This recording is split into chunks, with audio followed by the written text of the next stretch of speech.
Jambo na karibu mwana michezo wa Afrika Mashariki na Kati. Hii ni quiz helikopta ya mambo Afrika. Karibu sana kwenye ngenge za kitaa. Nipo na Ridwan Rajab pamoja na Jerry, gwiji wa soka. Naam, ngenge za kitaa zinatupeleka moja kwa moja pale mitaa ya Msimbazi, Kariakoo, jijini Dar es Salaam, ambapo inatuliza performance ya Simba na uwezekano wa ushinda trophy, ikiwa na maana kwamba yupo finali ya kombe la shirikisho barani Afrika, vile vile nafasi ya pili ligi kusoka Tanzania bara ama NBC Premier League, pamoja yupo nusu finali ya kombe CRDB Cup. Kwa upande wako Ridwan, tukianza kwako, una maono gani? Wewe kwanza kabisa Simba wako kwenye performance bora sana mpaka sasa. Wanacheza mechi zao kikubwa sana. Rotation ya Mwalimu Fadlu imeendelea kumlipa kila siku. Unaangalia wachezaji kila ambaye anapata nafasi ya kucheza anaonyesha kile ambacho yupo nacho. Tukirudi katika mechi ambayo walicheza dhidi ya Mashujaa, ile mechi kiukweli Simba hawakuwa katika performance nzuri. Simba walicheza katika chini ya kiwango kabisa. Kwa mfano walishindwa hata kutengeza nafasi. Ilikuwa Elia Mpanzu ana struggle sana kuwafungua mabeki wa Mashujaa. Ndio maana ile mechi ilikuwa na matukio mengi sana ya kustaajabu mpaka mwamuzi kapekea stage ile mechi ikamshinda. Kwa hiyo ni namna gani unaona jinsi Simba walivyokuwa na ups and downs, lakini sasa mpaka mechi ya juzi waliocheza dhidi ya Pamba walikuwa kwenye performance nzuri sana.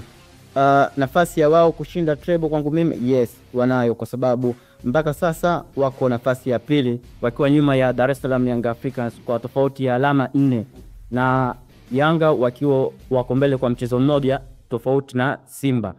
Ukiangalia pia Simba wako kwenye nusu finali ya CRDB Cup dhidi ya Singida Black Stars, ambayo mechi itapigwa tarehe 31 mwezi huu. Pia vile vile wapo kwenye finali ya CAF Confederation dhidi ya RS Berkane. Mimi nafikiri Simba wana uwezekano wa kushinda treble, but wanahitajika hizi mechi kuzicheza kwa makini sana kuhakikisha hawadondoshi alama kwenye hizi mechi, kwa sababu wakidondosha alama itakuwa wanampa faida au wanapa faida wapinzani wao ambao wanakwenda kucheza nao. Kwa kweli kwa Simba Sports Club kwa msimu huu sema vile season ni msimu ambao Simba wamekaa kwenye peak, lakini walianza kwa kuhanya, lakini hii Mpanzu amekuja kufanya kitu bora sana kwenye kikosi cha Simba Sports Club. Ukiangalia mtu kama Fabrice Ngoma hivi sasa ameacha kuongea, ameachia zaidi miguu yake yeye kuzungumza, sana yake miguuni is very superb. Na kuna takwimu zilitoka Fabrice Ngoma alikuwa ndo anaongoza kwa kupiga pasi kwenye kombe la shirikisho, pasi sahihi tunaita pass accuracy, alikuwa anapiga pasi 453, ambapo kwa kiwango ni swala la kawaida, lakini kwa Fabrice Ngoma is a peak, sio ile wa AS Vita ambaye alianza kwa kuhanya msimu, lakini hivi sasa ni take the peak la yupo kwenye momentum yake nzuri. Kwa Simba Sports Club nafasi ya kuchukua treble naweza nikawapa, lakini kwa precaution mbalimbali inatakiwa Simba Sports Club hivi sasa wamsonge Berkane kwao, wasinyusu goli zaidi ya 3. Waarabu ni watu ambao wanajua sana kubuy time, yani wakisha kuweka kwenye mfumo wao wana buy time sana, na kitu ambacho Simba ana advantage na Maiza Danger ni Mkapa tarehe 25 Mei ni advantage. Lakini sasa kwa RS Berkane na mjua na tangu naweza kufuatilia ni kama Sevilla kwenye Europa, ni mtu mbaya sana kwenye finali. Ameingia finali nyingi zaidi, pengine nikasema appearance zake ni nyingi sana kwenye finali ya. Pengine Simba anaweza kana maswali mengi sana ya kuulizwa na Berkane. Yeye anasema pengine Simba anaweza akapelekea Berkane kuwa na maswali mengi sana kuelekea hiyo finali. Tukiachana na uwezekano wa Simba kuchukua treble, tunaenda upande wa pili.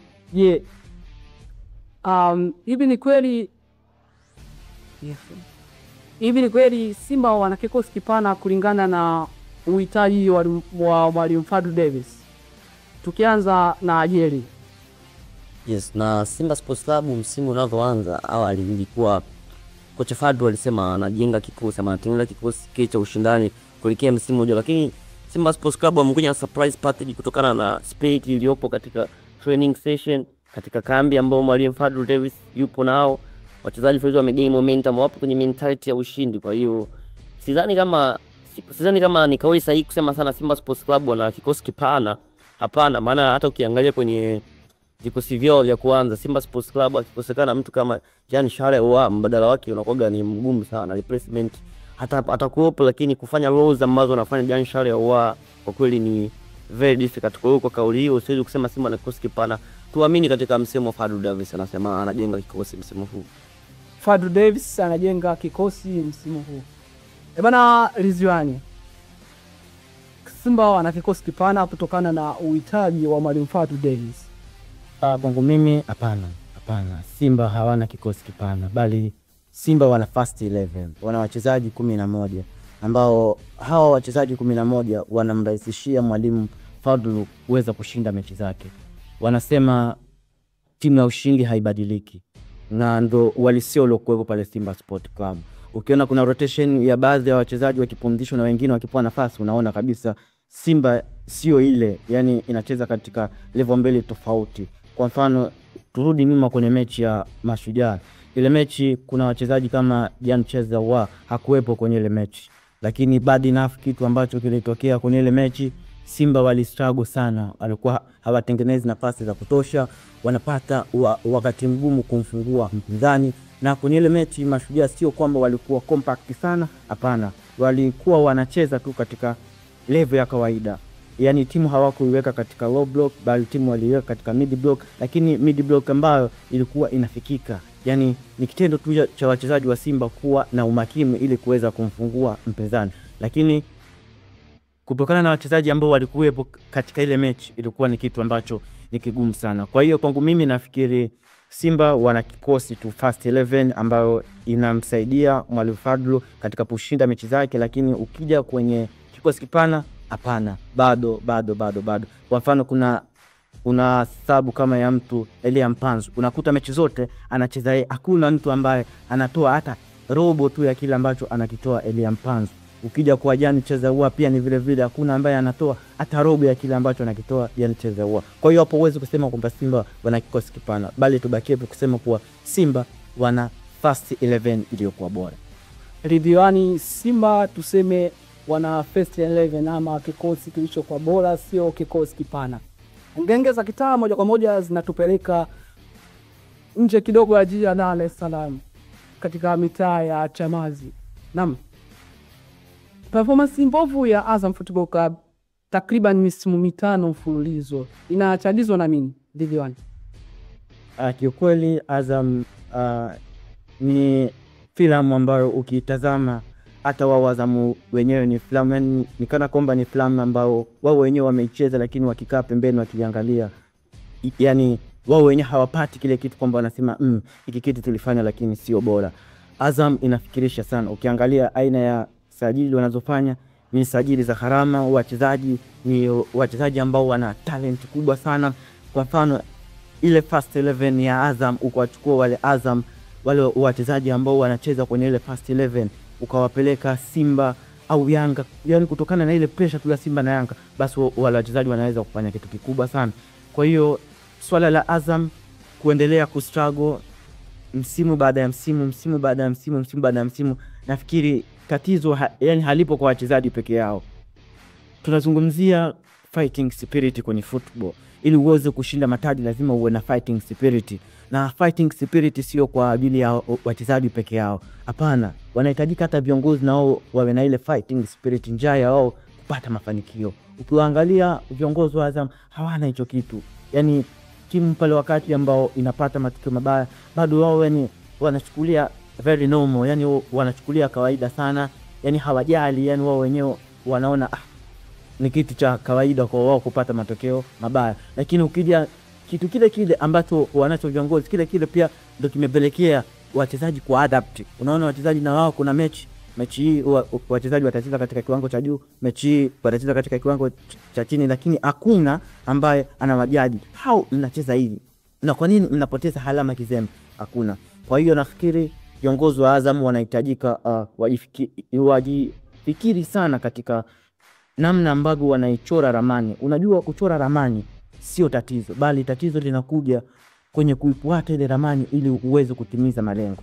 Kwa wanaonyesha wana vision, lakini sasa mipango yao katika kuiendea yale malengo yao ya kila msimu ndo bado hawajeshawishi. Yani hata tuangalie Azam mechi ambazo kidogo watakuja kucheza vizuri, labda wakicheza na hizi timu za Kariakoo, maybe Simba au Yanga, ndio utawakuta huko performance nzuri. Lakini nje hapo wakicheza na timu nyingine utakuta anakwenda kuchukua alama dhidi ya Yanga, anakwenda kupoteza alama dhidi ya Ken Gold ambaye ni mtu yuko chini kabisa. Sasa unaona ni timu ambayo bado inakupa wakati mgumu sana kujua Azam ni kitu gani hasa wao huwa wana plani kila baada ya msimu na ni kipi huwa wanakipa kipaumbele. Kwa mfano katika CAF walikuwa Champions League ambapo mafanikio yao yalikuwa ni group stage. Baadi nako walitolewa na APR ya Rwanda.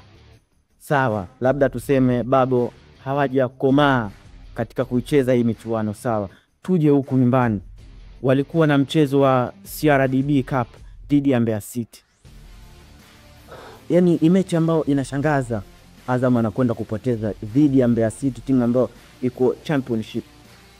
Baadi nako na uheshimu mpira, yani mpira na uheshimu. Sio kwamba Mbeya City hastahiki kumfunga Azam.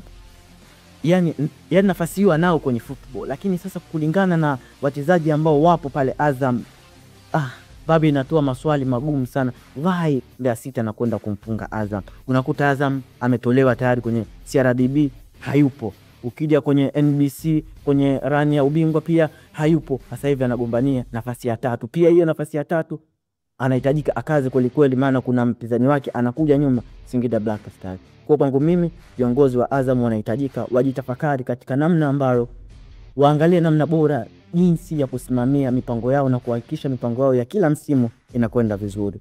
Otherwise kila siku Azam tutakuja tu hapa kuulizana maswali magumu kuhusu Azam. Kila siku atabakia tu pale pale. Rizwani anasema viongozi wa Azam wanatakiwa kujitafakari. Na kwako je, kakana mbovu ya Azam Football Club inachangiwa na nini? Well, kwa Azam ni fungu la kukosa, sasa tukasema kwa Kiswahili chepesi. Ukirejelea Azam ni klabu ambayo inafanya investment za kutosha, inasaini wachezaji ghali zaidi, lakini inaweza kuja kutokea uwanjani poor performance. Na hata nikilifaa na klabu ya Atletico Madrid nimekuwa ni hivyo. Ni klabu ambazo Azam na Atletico sio kwamba zinafanana by ranks, hapana, lakini ni kalba ya timu ambazo huwa zina struggle sana kuwatoa majiants katika ligi ambazo zinashiriki. Azam anashiriki ligi ambayo anacheza Young Africans, lakini Simba Sports Club pia. Sasa ili uweze kuwa bingwa unatakiwa Simba Sports Club na Young Africans wachukulie alama kama sio 4 hata 5, inaweza zinatosha 6. Lakini sasa Azam huwa anatumika kama kusherehesha sherehe za ubingwa, maana anaweza akakupa tough game kwa Simba Sports Club, akampa tough game Young Africans, lakini akaja kupoteza dhidi ya Ken Gold kama alivyosema hapo. Kwa hiyo Azam ni fungu la kukosa. Pengine viongozi, naweza sema viongozi, lakini atujui zaidi shida ni nini. Labda tuwape muda, maana mpira na wenyewe una muda. Una muda utafika time yao, maana mara ya mwisho kuchukua bingwa ilikuwa msimu wa 2013. Sasa today is 2025, 2025. Ni miaka mingi na watu wanafanya endorsements za kutosha, na Azam ndio timu ambayo ina kila kitu isipokuwa tu mataji pengine. Sasa tuheshimu muda, pengine uweze kudeliver kitu bora kwa Azam. Wanasema ya viongozi wa Azam wana ushabiki ama mapenzi na Simba pamoja na Young Africans. Kwa upande wako imekaaje hiyo kitu? Uwezo ukasema moja kwa moja, lakini uwezo ukakataa, maana dominance Simba na Yanga kwa nchi ya Tanzania ipo kwa ukubwa wa aina yake, kwa sababu Simba Sports Club na Young Africans zikienda hata mikoani ndio inakuwa timu yenyeji ki influence ya mashabiki, lakini kikanuni Yanga au Simba wanakuwa ni wageni, lakini kutokana na influence ilionayo nchini na mashabiki zaidi ya milioni 45, Simba Sports Club, Young Africans na wenyewe wako hivyo. Kwa hiyo pengine inaweza kusema Simba Sports Club na Young Africans wamedominate mpira wa Tanzania kwenye kila sekta, ni kama vyama vya kisiasa. Anasema Simba na Yanga ni kama vyama vya kisiasa. Tukitoka hapo, ngenge za kitaa zinatupeleka moja kwa moja mitaa ya Kariakoo, jiji Dar es Salaam, ambapo yupo Simba Sports Club na Dar es Salaam Young Africans. Simba tututoa jantala au wapele bila Dar es Salaam Young Africans, Professor Zidane Zizou pako mzuzwa. Na tukianza na Ridhiwani, kukosekana back to back Pacome Zouzoua katika club, katika kikosi cha Dar es Salaam Young Africans, vile vile kukosekana kwa jantala au kwenye kikosi cha Simba First 11 back to back, ikizungumzia mechi 2, mechi 3 na kuendelea. Unadhani timu ipi ambayo inakuwa haipo kwenye performance yake ambayo inaonekana kwa kila siku Ridwan? Nafikiri wote ni muhimu katika klabu zao. Yani unapomzungumzia Pacome Zouzoua unamzungumzia mchezaji ambaye ana brain kubwa sana ya kuuelewa mpira. Unapokwenda kucheza dhidi ya timu ambayo inaweka low block au mid block, coach ukiacha mbinu zao ambazo utakwenda nazo katika ule mchezo, bado una uhitaji wa mchezaji ambaye yeye mwenyewe ana uwezo wa kuwafungua wapinzani. Kwa ukija kwenye question hiyo moja kwa moja pale Dar es Salaam Young Africans unakwenda unamzungumzia Pacome Zouzoua. Pacome Zouzoua dribbler, yani the best. Yani kwenye ligi yetu unapozungumzia dribbler ambaye ana uhakika kweli wa kumfungua mpinzani, wa kuchukua walinzi 3 4 na akaenda nao na akatengeneza nafasi, Pacome Zouzoua the best, ipo vizuri. Na wakati ambao Dar es Salaam Young Africans wanakwenda kucheza pasipo uwepo wa Pacome Zouzoua na wakaenda wakakutana na timu ambao inaweka low block, unakuta Yanga wana struggle sana katika kumfungua mpinzani. Bado inaona kuna uhitaji ambao pale kuna nafasi ya uwepo wa Pacome Zouzoua. Hivyo ukienda kwa upande wa Simba wakicheza pasipo uwepo wa Jean Charles Ahoua, yani kitu cha kwanza mindset ya wachezaji tu wa Simba, wao wenyewe tu unaona kabisa kwamba wao wenyewe tu wanaona kabisa kwamba pale mbele kuna mtu amepungua, mtu muhimu sana. Jean Charles Ahoua ukija ukimzungumzia ana goli 15 na ana assist almost 7. Kwa hiyo namba zake tu zinazungumza yeye ni mchezaji wa aina gani katika timu yake. Kwa hiyo wakati ambao Simba wanacheza pasipo Jean Charles Ahoua wana struggle. Cha kwanza sehemu ambapo wana struggle ni utengenezwaji wa nafasi. Utengenezwaji wa nafasi hauwi mkubwa. Yani hauwi mkubwa kabisa. Simba wana struggle sana kutengeneza nafasi. Pia vile matumizi ya hizo nafasi. Wana mastrika, yes, wanaye Mukwala, wanaye Lionel Ateba, lakini kwangu mimi bado haitoshi kumtegemea Lionel Ateba kwenye mechi kwamba yeye ndo atakufungia magoli. Haitoshi kwa sababu anahitaji nafasi nyingi mno ili aweze kuscore.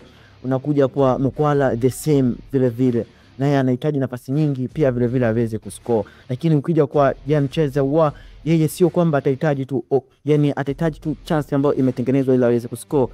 Pia ni mbaya sana kwenye mipira iliyokufa. Free kick the best, ukija kwenye penalty the best. Yani ni mchezaji ambaye yuko full package. Yes, kwangu mimi Simba wakimkosa Jean Charles Ahoua wana struggle, yani katika namna ambao wanacheza unakuta pia game yao imepungua. Na Yanga pia wakimkosa Profesa Pacome Zouzoua pia unawakuta na wao wanafanyaje, wana struggle katika namna ya kumfungua mpinzani, na ile flow ya timu kiujumla inakuwa ipo chini. Sio sawa akiwepo Pacome Zouzoua. Na ukosekanaji wa Jean Charles Ahoua pamoja na Profesa Zidane Douze, Pacome Zouzoua unaleta gumzo ama umuhimu wa Simba na Yanga kupata matokeo kwenye mechi husika. Kwako je? Kwa Pacome Zouzoua na Jean Charles Ahoua, those are pure arts of football. Yani ukizungumzia lugha yenye sanaa ya mpira, basi ni kwa Simba Sports Club ni Jean Charles Ahoua, lakini kwa Young Africans ni Pacome Zouzoua. Ukiangalia namna ambavyo wanacheza ni creative player makers, ni wachezaji ambao wana unlock defense ya mpinzani kwa namna yake. Ni wazuri kuficha mpira, wanasema dribblers, ni wazuri sana, wanaondoka wanakokota mno boli. Lakini kitu ambacho kinafanya sasa kukosekana ile efficiency yakiwepo Pacome Zouzoua ama Jean Charles Ahoua uwanjani, ambapo hawapo, ni wenyewe huwa wanaweza kuwa na mark jamaa, wanakuwa mark na wachezaji wawili mpaka 3. Sasa kitu kama hicho kwenye football kinaleta space kwa wachezaji wengine kupata nafasi. Kwa hiyo Pacome Zouzoua na Jean Charles Ahoua ni creative player makers ambao kwa kweli ni watu ambao wanapiga pasi za hatari, ndio tunaweza tukasema pasi za mwisho, visionary passes ingekuwa ni skill. Kwa hiyo ni mmoja wa wachezaji ambao ni key sana kwenye vikosi vyao. Wakikosekana, of course timu inaweza ka struggle kupata ushindi, lakini wakiwepo it's a dangerous kwa mpinzani. Hatamani kumface Pacome Zouzoua akiwa kwenye form, hatamani kumface Jean Charles, maana ni msumbufu, atasababisha pengine defense line kupata kadi za mapema na mambo mengine yakawa hivi. Profesa Zidane Douze, Pacome Zouzoua pamoja na Jean Charles Ahoua ni key players ama playmaker wa Simba pamoja na Young Africans. Ngenge za kitaa zinatupeleka moja kwa moja kwa Faisal Fetoto Faisal Abdallah, ambaye kwa kikosi gani Afrika Mashariki na Kati ambacho mmeweza mkakiona mkasema bwana, kwenye kikosi hiki Fetoto hawezi pata namba? Ridwan, unapomzungumzia Faisal Salum Abdallah Fetoto, Zanzibar finest, he is talented, anajua mpira, ana kipaji cha mpira. Ukija kwenye ligi yetu ukimzungumzia namba 10 ambaye yuko full package complete, unamzungumzia Faisal Salum Abdallah Fetoto. Faisal Salum Abdallah, uwepo wake uwanjani unakuofa vitu vingi sana kama coach. Kwa mfano kwenye swala la utengenezaji wa nafasi yuko vizuri. Ukiangalia msimu huu takwimu zinambeba mpaka sasa, ana almost assist 14. Yeye ndo anaongoza pale katika watu waliotengeneza nafasi nyingi za magoli, Faisal Salum. Na ukiangalia pia jinsi anapocheza, si mchezaji ambaye ukiacha anatengeneza nafasi tu, pia ana uwezo wa kufunga. Ni mzuri pia kwenye kufunga. Yani hanaga mashaka kwenye uwezo wa utumiaji wa nafasi. Pia kitu kingine pia ni namba 10 ambaye ukiacha majukumu yake yale mama ambayo anahitajika kuyafanya kiwanjani, pia ana uwezo wa kushuka chini na kuja kuutafuta mpira. Yani anaweza kukaba chini kabisa akachukua mpira na kumove na kufanya na movement kwenda mbele. Ana uwezo mzuri wa kupiga long pass. Ana uwezo mzuri wa kupiga zile pasi za kupenyeza, pia the best.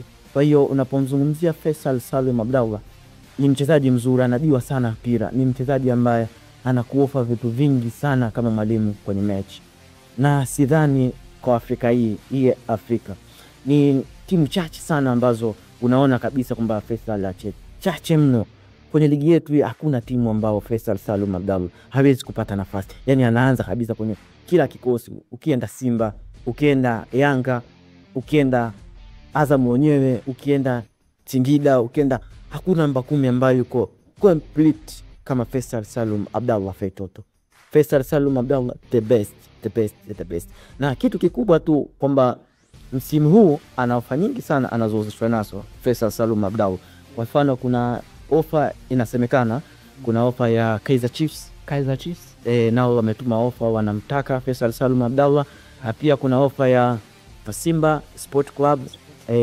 Inatajwa Simba walimwekea ofa ya mkataba wa miaka 3 pamoja na sign of fee ya milioni 750 pamoja na mshahara wa milioni 50 kwa mwezi.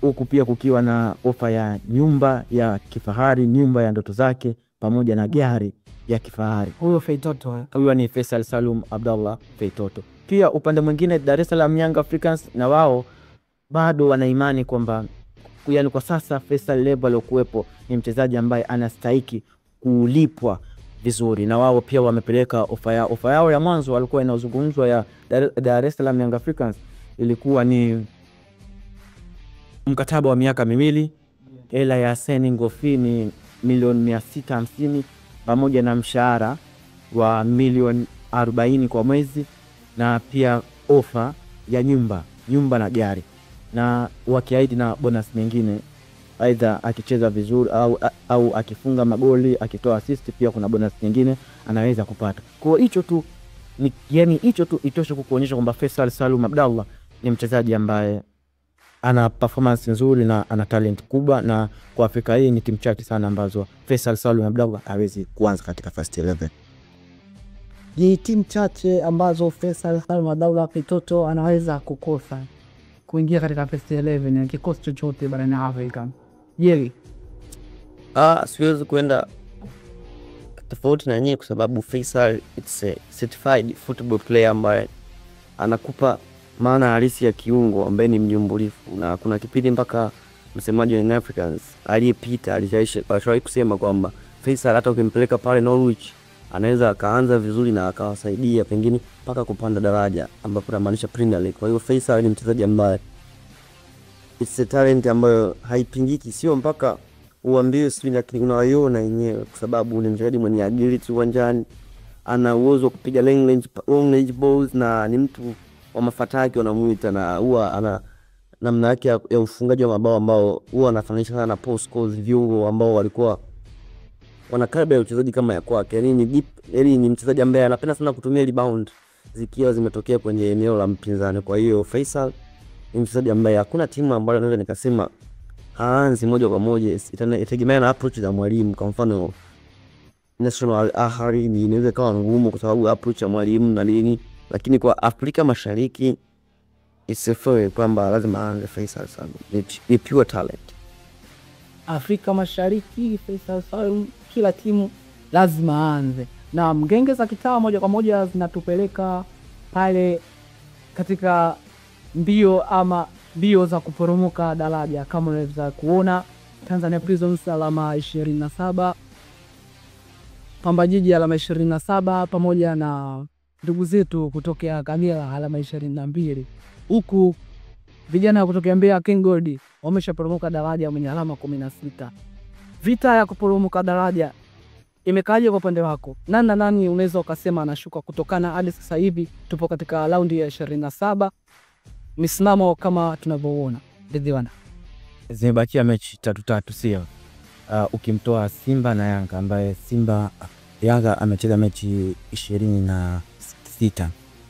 Simba amecheza mechi 25 ambao kesho ana mechi dhidi ya KMC ambapo yeye atakuwa mwenyeji.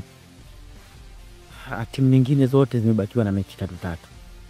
Kwanza kabisa Ken Gold hayumo tayari ameshashuka daraja Ken Gold. Pili kwa mimi nafikiri Kagera Sugar nafikiri ni msimu. Unamuona playoff ama unamuona moja kwa moja? Namuona moja kwa moja Kagera Sugar akishuka. Simuoni, yani sioni ile nafasi ya Kagera Sugar ya kupambana akienda kucheza playoff kwa sababu Biarogo na mechi zake 3 alizobakisha pia ana mechi moja dhidi ya Simba Sport Club nafikiri. Kwa hiyo huo tu itoe mechi ya Simba ambaye Simba huyu yupo kwenye resi za ubingwa dhidi ya Dar es Salaam Young Africa wanakimbizana hivi. Alafu wewe Kagera Sugar unakwenda unakutana na Simba ambaye ana uhitaji wa alama kwako. Alafu na wewe pia unahitaji hizo alama 3 ili uweze kujiweka katika mazingira mazuri ya kubakia kwenye ligi. Kwa hiyo mimi nafikiri Kagera Sugar tayari ameshakataa.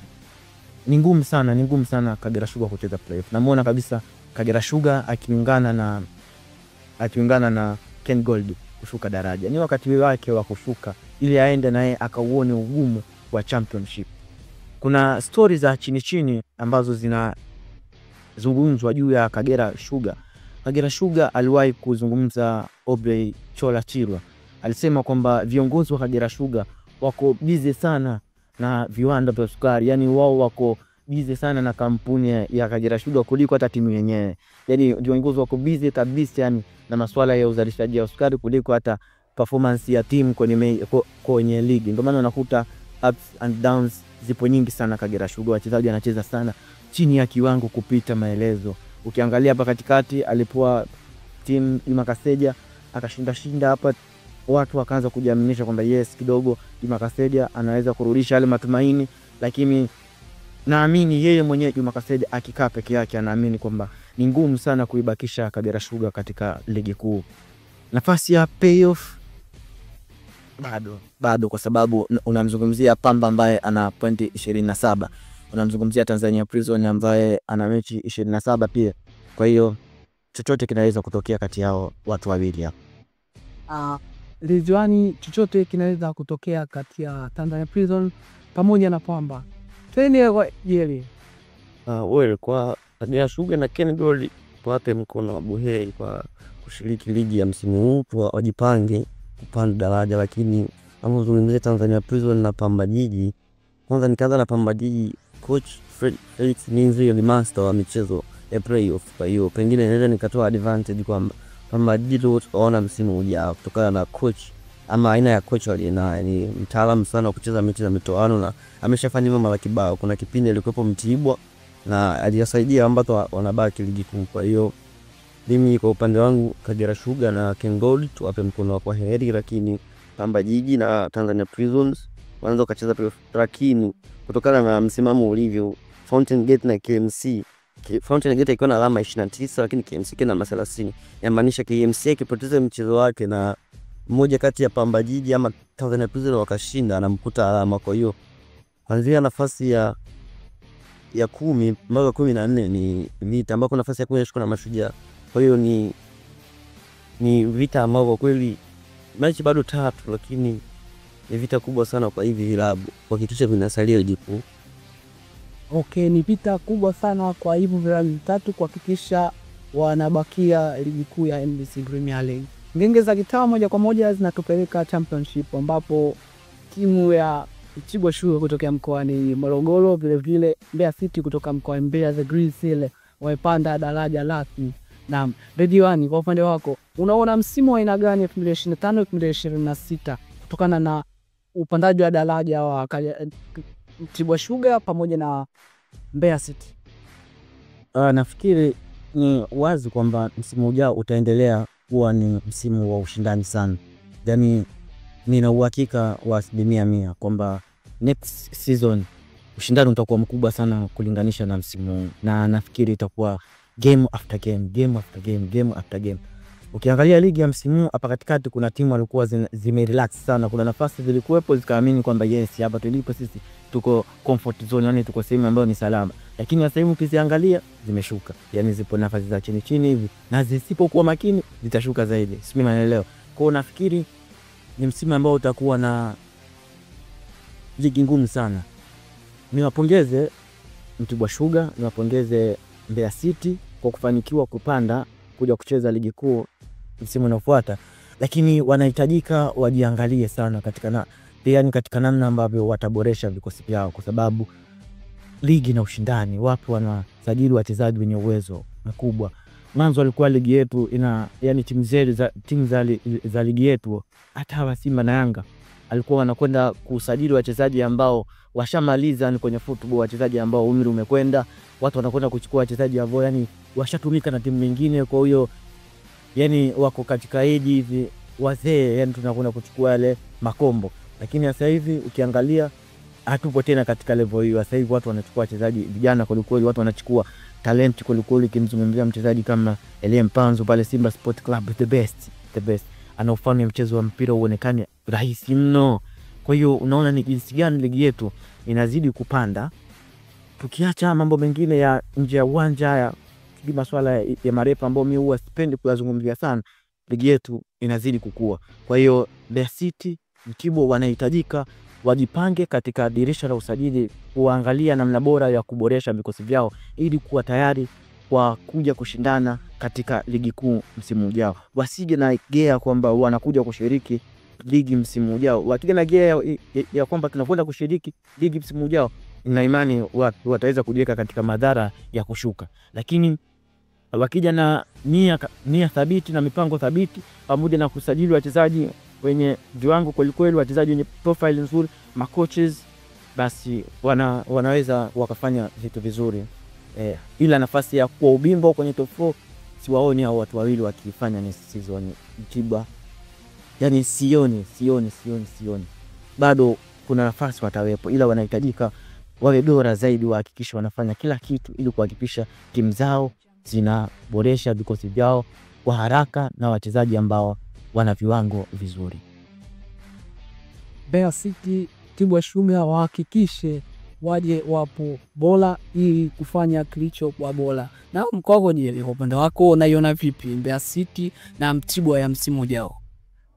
Kwanza ukiangalia sio wageni kwenye ligi, ni watu ambao wameshawahi shiriki miaka ya nyuma, lakini kutokana na consistency mbovu wakashuka, na sasa hivi wamepambana, wamepana kana cha kuasi ama cha kushauri ile ni kwamba ushindani wa uletu ambao unatakiwa sio wanakuja ardhini uzesini ndio tunasikia Mbeya City anashuka anapanda tena Kenigoli. Ni swala ambalo inatakiwa na consistency, yani uwepo kwenye ligi at least misimu 4 5 mpaka 6. Hiyo inaweza ikafanya ugeni kitu, sio kupanda na kushuka. Hiyo pengine leo huwa ni kama tu kuchezea ama kutwanga maji kwenye kino, maana mna championship na kuna timu ambazo zina poor performance, mnashinda, mnakuja Premier League mnafungwa mashuka tena. Kwa hiyo ili kuendelea lazima wahakikishe wanakata tiketi ya salia ligi kuu mpaka misimu 4 mpaka 5 iweze kuwasaidia zaidi. Nina kitu cha kuongezea hapo katika hizi timu ndogo hizi zinazofanya vibaya. Mimi nafikiri kwa utafiti wangu niliofanya, miongoni mwa vitu ambavyo vinapelekea hizi timu ndogo ziweze kufanya vibaya basi ni viongozi. Viongozi bad enough kwenye ligi yetu huwa hatuamini kwenye process, yani hatuamini project. Unakuta timu kwa mfano Mtibwa Sugar, Mbeya City wakipanda tu daraja, miongoni mwa maswali ambao wao wakiulizwa, viongozi katika maswali wakiulizwa majibu yao, basi watasema na wao wamekuja kwa ajili ya kuchukua ubingwa. Na ni kitu ambacho ukikaa ukiangalia unakikuta ni kigumu. Kwa hivyo nafikiri tatizo la kutokuamini kwenye process ndio linapelekea hizi timu wakati mwingine kuziweka katika hali mbaya, pamoja na kugeukana kwa viongozi.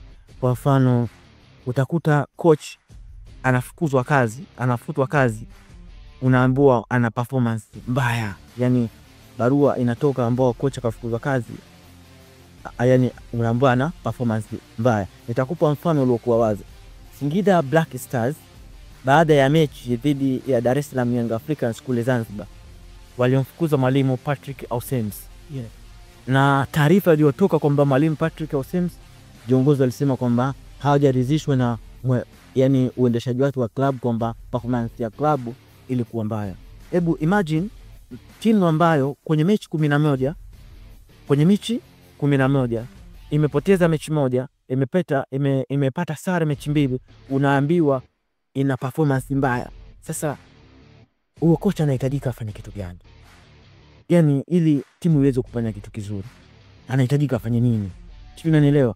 Yani ukiwa kocha wa mpira haimaanishi kwamba una haki tena ya kupoteza alama kwenye ile timu ambayo umeajiriwa. Una haki ya kupoteza mechi. Hapana. Kuna wakati coach unakwenda unapoteza mechi, sio kwamba timu ilicheza vibaya, sio kwamba timu ilikuwa na performance mbaya, hapana, bali ni ubora na game plan iliyokuwa nzuri ambao mpinzani wako amekuja kakubiti kutokana na game plan nzuri yake aliyokuja naye. Kwa hiyo viongozi wetu wanahitajika waelewe na waamini kwenye process. Huwezi kusema hii Mtibwa Sugar akipanda tu naye basi aje kuwa bingwa. Yes, na uheshimu mpira na nafasi hiyo ya kuwa bingwa anao. Watu wengi watatoa mfano mzuri labda wa Leicester City, msimu ule Leicester anakwenda kuwa bingwa. Yani ni maajabu ya soka ambayo hayana uhakika kila msimu yatatokea.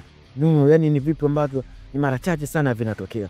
Kwa hiyo itakuwa shauri viongozi wa hizi klabu ndogo hizi wanahitajika kwanza waamini kwenye process na then wasimamie mpira kwa weledi. Waache haya mambo ya timu kucheza chini za kiwango. Unakuta kabisa kuna wakati timu zinapoenda kabisa zinacheza chini ya kiwango kabisa, timu ina wachezaji wenye profile kubwa, lakini wakienda kucheza tu na timu fulani basi unakuta wachezaji wale wote unawajua wewe wa kikosi cha kwanza wanapumzishwa, wanapangwa wachezaji wengine, au wote utakuta wachezaji wote wapo lakini timu haichezi katika performance ile ambayo inaonekana. Yaani unaona kabisa kwamba wachezaji wanacheza vibaya lakini katika namna ambayo wamepanga kabisa waje wacheze vibaya. Kwa hiyo nafikiri viongozi wanahitajika watore ramani zao kwa ubora na waangalie makocha ambao wataendana na project zao na wawe na uvumilivu kwenye hizo project. Haiwezekani kocha umpe mkataba wa mwaka mmoja lakini ndani ya miezi miwili kocha huu ambao umempa mkataba wa mwaka mmoja ndani ya miezi miwili tayari wa kocha unamfukuza na kujisema mwenendo mbaya. Basi kwa tumu yani miezi miwili then unakuja kumjaji kocha na ana msimu mbaya au ana performance mbaya. Nafikiri viongozi wetu wa hizi timu za chini wanahitajika wajifunze cha kitu na wawe na uvumilivu kwenye football. Unajua sasa hivi tuko kwenye modern football. Kwenye modern football yani hakuna kitu ambacho kinakuja kwa bahati mbaya. Yani leo hii kuzungumzia kwamba Yanga na Simba kwa wao ni rahisi sana kuchukua ubingwa wa NBC ni kwa sababu tayari kuna level wao wameshajiweka.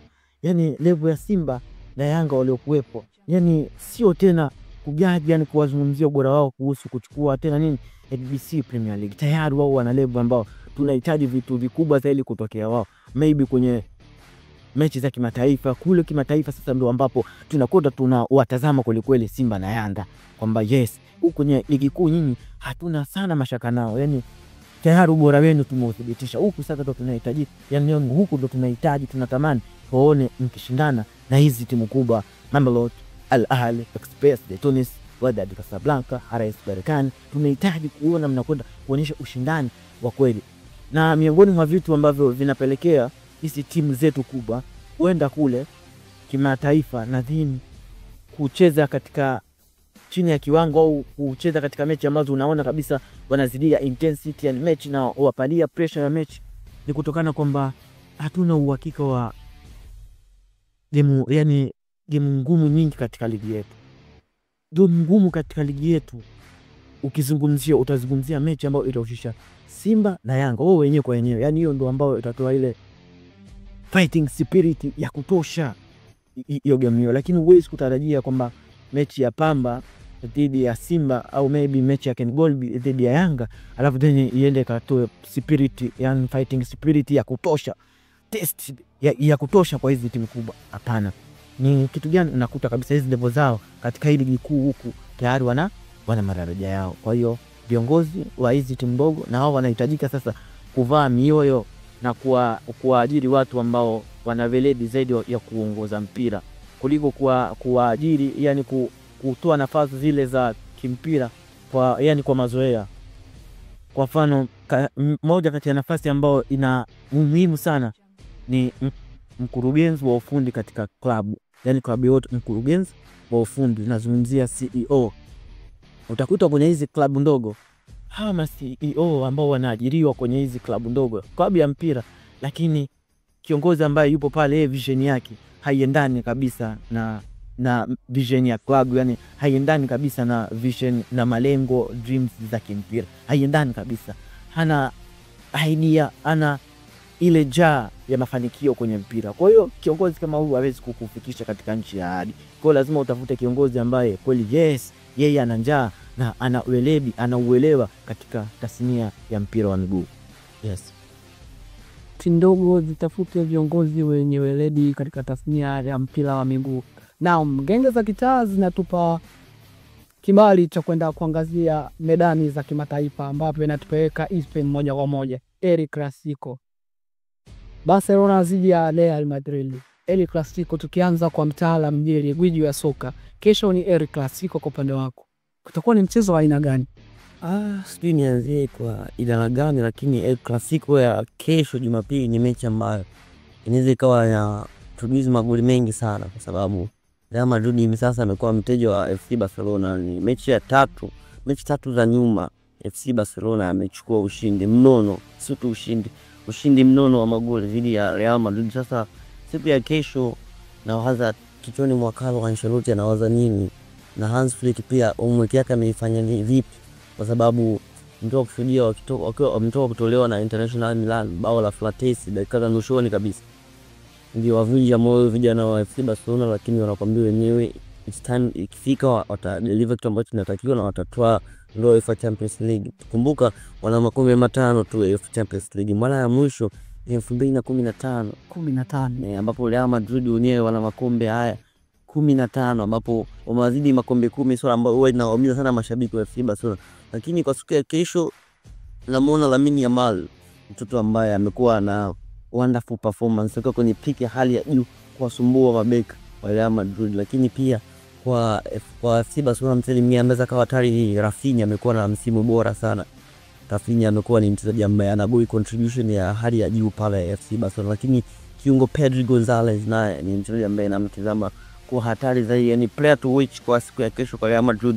Kuna Pedri, lakini kuna bwana mdogo ambaye anacheza center back Paul Basi, ni mchezaji ambaye naye amecreate momentum na amekaa kwenye peak ambayo kwa kweli watu wanashangazwa na umri wake. Lakini mlinda mlango Ollie Chesney naye amekuwa na kiwango sio kizuri sana za nikasema, kwa sababu amekuwa na idadi kubwa ya mabao ambayo anaruhusu. Kumbuka Ollie Chesney alistaff, lakini FC Barcelona ndio walimrejesha baada ya Andre ter Stegen kupata majeraha. Lakini pia mchezaji mwingine wa kutizamiwa El Clasico FC Barcelona ni Jules Kounde, mmoja kati ya right back bora hivi sasa duniani, wanapigwa chapuo kuitwa hivyo kwa sababu amekuwa na ulendi mzuri zaidi wa kuanzisha mashambulizi kutoka eneo la nyuma na kupush timu mbele. Na kwa upande wa Real Madrid sasa, ningependa nianze na Vinicius Junior, mchezaji ambaye is a skilled player, wonderful talent from Brazil, ni ambaye anafanya mjiulize maswali mengi ni kama defense line ambayo mnamface Vinicius Junior. Lakini Kylian Mbappe ni mchezaji ambaye ni hatari zaidi kwenye finishing, ambapo yupo saizi Real Madrid, na kesho sijajua Carlo Ancelotti ataamkaje, na binafsi ningeomba amchezeshe kama center forward, asimame peke yake, ambapo huko atoke Rodrigo, huko atoke Vinicius Junior, pia inaweza kana mchango mzuri. Lakini mchezaji mwingine wa kutazamiwa zaidi ni Jude Bellingham. Tukiangalia mechi ya mwisho ambayo Barcelona alishinda goli 3-2 mpaka mechi ile extra time, Jude Bellingham ndio alikuwa aliweka uhai pale katikati kwa Real Madrid. Wengine wote walipoteana, lakini Jude Bellingham alileta uhai. Rhythm ya timu ilikuwa ipo kwake, anaiendesha timu ambavyo ana drive kutoka chini na kuanzisha mashambulizi, lakini siku ilikuwa yao, wakapoteza mchezo. Kwa hiyo kwangu hivyo mimi ni siku haikuwa yao na Real Madrid wakapoteza mchezo.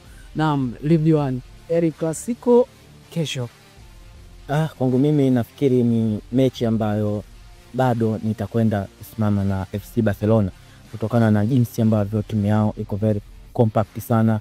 Timu yao inacheza vizuri katika kila eneo, na baada nafu anakwenda kucheza na Real Madrid ambayo msimu huu wapo unga, hawako vizuri, yani hawapo katika ile level yao. Unajua kwenye football, kwenye timu yoyote tunazungumzia uti wa mgongo wa timu.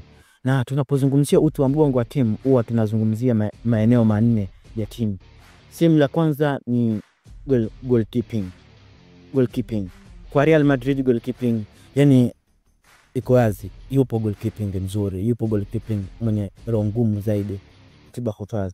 Na sehemu ya pili ni defense. Lazima uwe na mlinzi ambaye atakuhakikishia usalama pale nyuma. Sehemu ya tatu ni midfield. Lazima uwe na kiungo ambaye uwepo wake pale katikati ya dimba anakuhakikishia kwamba kila kitu kitakwenda vizuri, ndio atakuwa controller pale katikati ya kiwanja kwamba wakati huu tushambulie kwa kasi sana, wakati huo tuwe slow kidogo, wakati huu tupige mpira, tuhamishe mpira ukando. Na sehemu ya mwisho ni ataka. Lazima uwe na ataka, uwe na mshambuliaji ambaye atakuhakikishia upatikanaji wa magoli hata kwenye nyakati ngumu. Kwa hiyo ukiwaangalia Real Madrid katika hayo maeneo manne ambayo nimeyazungumzia, basi utakwenda kuwazungumzia katika eneo la goalkeeping, ambapo goalkeeping hakuna mashaka. Ukija kwenye defense bado, yani kuna hitajio la Madrid kwenda sokoni na then kumleta mlinzi wakati ambaye atakuwa na uhakika kweli, atakuwa katika performance nzuri, mlinzi ambaye ni level ya dunia, world class defender, tunamhitaji pale nyuma. Eneo la pili ni eneo la midfield. Eneo la midfield kwa sasa kwa msimu pale Real Madrid imekuwa ni tatizo. Tunazungumzia msimu ambao Toni Kroos amestaafu. Toka Toni Kroos ya staafu pale Real Madrid, hakuna kiungo ambaye amebeba yale majukumu rasmi ya Toni Kroos. Unakuta ni wachezaji wengi wanapewa nafasi kwenye ile eneo. Utamkuta Camavinga, Eduardo Camavinga, utamkuta Tchouameni, utamkuta Federico Valverde, utamkuta Dani Ceballos. Ni wachezaji wengi wanapewa nafasi, lakini bado hakuna ambaye ameonyesha kwamba yeye ni mchezaji ambaye kweli atakaa katika lile eneo na atahakikishia kwamba eneo la kiungo analisimamia katika namna iliyokuwa bora zaidi. Sio kwamba namtoa Jude Bellingham kwamba hayupo kwenye performance nzuri, hapana. Jude Bellingham yuko kwenye performance nzuri, lakini majukumu yake anacheza as number 10, anacheza namba 10. Kwa majukumu yake huwezi kumtegemea namba 10 alafu yeye ndo ale ni playmaker wa timu yani pale chini, yeye ndo aishi kila kitu kinakwenda vizuri. Kwa hiyo Madrid wanahitajika kwenda sokoni, yani kwenda sokoni kwa haraka sana kutafuta kiungo ambaye atakuja kumaster ile eneo la katikati. Eneo la ataka, sina mashaka na uwezo wa Kylian Mbappe, lakini nafikiri ni msimu watu wa kwanza na so far so good. Ni msimu ambao mpaka sasa amehusika na goli 36. Kwa sio msimu mbaya kwake, bali timu kwa ujumla, ni timu kama timu ndo ina performance mbaya. Kwa kwenye msimu wa kesho wanahitajika Madrid wawe bora zaidi ili kuweza kupata matokeo dhidi ya FC Barcelona.